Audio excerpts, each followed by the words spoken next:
So, hello guys, nandito na naman tayo sa Kabady Moko Usapang Business. So, kasama natin si Ma'am Catherine po, Catherine Casaol, dito pa rin sa Tigaon, Camarines Sur. So, ngayong araw na to guys, bibisitahin natin yung kanyang baboyan at titingnan natin paano ba tumatakbo yung negosyo na ganyan. So, Ma'am, pwede niyo po kami dito sa inyong magandang baboyan. So guys, eto, ang ganda dito. Presko guys, dito sa baboyan ni na Madam. Ayan.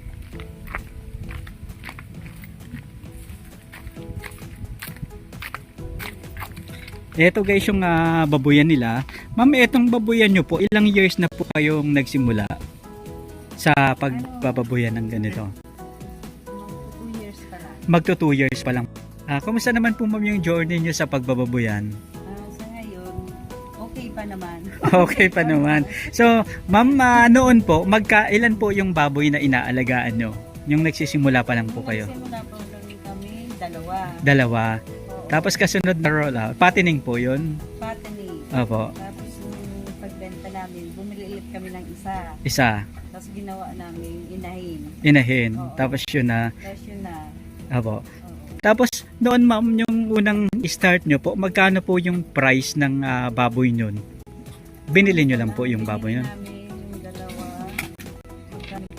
3,000 yata. 3,000 pesos. Tapos yung binenta nyo po ma'am, magkano yung bentahan yung time na yon? Yung time na yun, I think, 140 per kilo yata.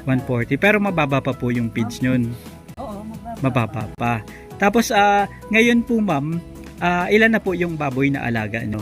Ito ngayon, yung patanim namin, 10. 10 piraso. Oo, 10 piraso. Bale, eto po ma'am, binili nyo pa po to o Hindi. galing na po Galing dito? na doon sa inahin namin. Galing na po dito. Eto po yung sinabi ninyo na pagkatapos nyong ibenta yung dalawang baboy, eto na yon. Pang ilang anakan niya na po? Dalawa pa lang. Pangalawang anakan. Yung unang anakan niya po, ilan po? Ito. 7 yung anak. Tapos eto, biglang dumami na po. 12 sana to, kaso lumalay yung dalawa. Yung dalawa. Okay. Ma'am, nakikita ko po magaganda po yung baboy ninyo. Paano nyo po ma'am inaalagaan? Ano po yung pakain nyo dito? Yung pakain namin, yung ano, sasabihin ko ba? Opo. Yung bimig. Bimig. Oo. Bimig premium po. Oo. Ayan, kumusta naman po ma'am? Affordable pa rin po ba yung bimig? Ito ngayon mabigat na sa bulsa. Mabigat sa bulsa. Pero maganda po yung resulta sa baboy. Ano? Ayan. Eto ma'am, ilang buwan na po etong mga alaga nyo na baboy? 2 buwan, may 10 araw. 2 months? 2 months and 10 days. Mula po pagkapanganak o pagkawalay? Pagkawalay. Maganda na po ano, ilang ano na lang, pwede na pong ibenta ano. Ma'am, nagbebenta po kayo ng baboy tuwing ilang buwan ba na pag-aalaga? Ang pinakaano namin, 3 months hanggang 3 months, mga 100 days. Mula pagkawalay po. Oo. Ayan, tapos mga ilang sako po ma'am yung nauubos sa bawat isang baboy? Approximate? Yung sa 7 namin, may nakaubos kami doon ng mga nasa 15. 15 sacks. 15 sacks. Ayan. Ano rin po pala ano. Tapos dito ma'am, Dito, ano, yung nasa 18 na yung nilagay. 18. Magkano po ma'am yung average ng per sacks ngayon? Yung per sacks na yun, yung grower, Abo. nasa 1,800. 1,890. Opo. Ang kagandahan lang ma'am sa bimig, talagang kitang-kita po sa katawan ng mga alagang baboy. Ano? Ilang beses po ma'am kayong nagpapakain sa loob ma'am ng isang araw? Loob ng isang araw, nung first, nung pagkawalay, Opo. ng mga 1.5 months, Opo. papakain ako sa isang araw 3 beses. 3 beses po. Sa harap. Opo. Ma'am, sa ngayon po, gaano nakarami po yung pinapakain nyo sa 10 baboy na katulad nito? Yung araw na, isang araw na budget nila, mga ilang kilo po yung nauubos? Sa isang araw na budget, mga 20 kilos to 22. Marami na po, ano? Marami na. Tipid, medyo tipid pa yun. Medyo tipid pa po yun. Doon ma'am sa dati yung pag-aalaga ng baboy, mga inabot po ma'am ng ilang kilo yung timbang nila yung binenta ninyo? Pinakamataas, 89 kilos. Opo. Pinakamababa, 67. Na may 67 po. Tapos may 89 kilos. On average po ma'am,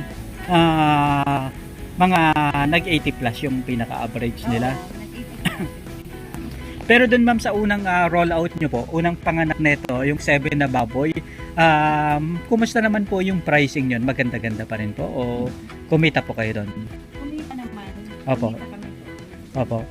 Ma'am, sa current market price po, magkano na po sa tingin nyo yung pricing ngayon ng baboy sa dito? Ngayon, ano na lang, 120 per kilo. 120 po. Sa tingin nyo po ma'am, ano po yung tamang price ng baboy para at least kumita yung mga hog raiser? Para at least siguro,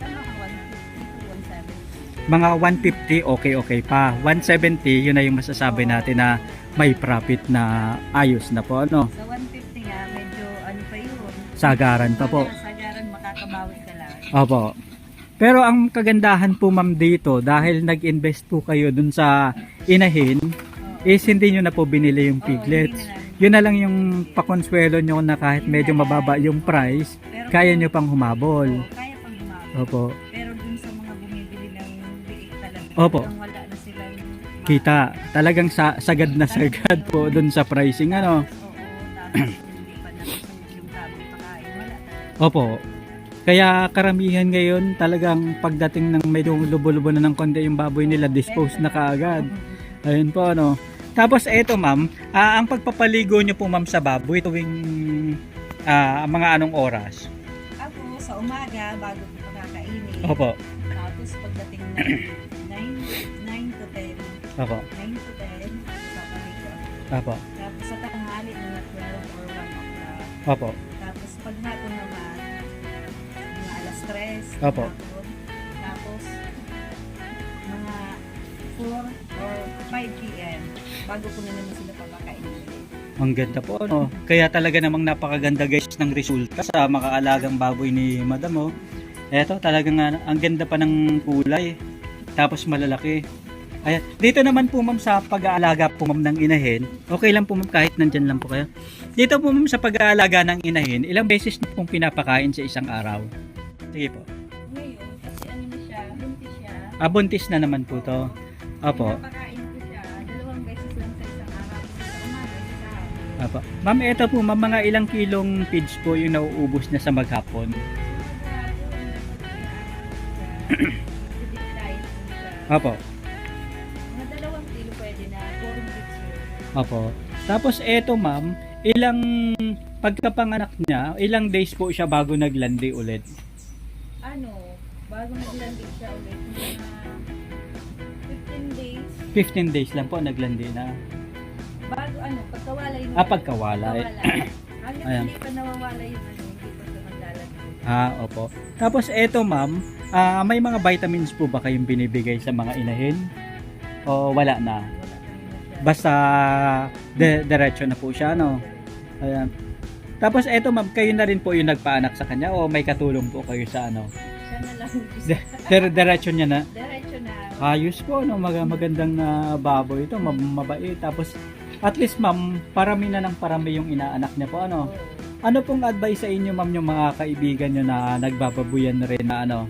Na kanino pong similya yung ginamit dito na AI po ba yung ginamit nyo o yung regular na ano lang? Regular. Opo. Tapos ang lahi po, puti rin. Oo. Ang ganda, oh. Tapos kapag sa unang araw po ma'am ng pagbubulog, mga pinapakain nyo pa po ba o hindi na? Yung yung inahing baboy. Kapag pina-AI nyo o pinabulugan. Kailangan hindi siya kumain. Ibig sabihin sa araw po na na binulugan siya, kailangan diet po talaga siya. Ano po ma'am daw yung epekto nyon? Bakit po ganun yung ginagawa? Pag daw kasi pinakain, parang hindi mabubuo yung Yung mga similya po, ano? Kaya kailangan hindi diet siya. Opo. Tapos, yung after po ma'am niya mabulugan, mga ilang kilo po yung pinapakain sa kanya sa isang araw?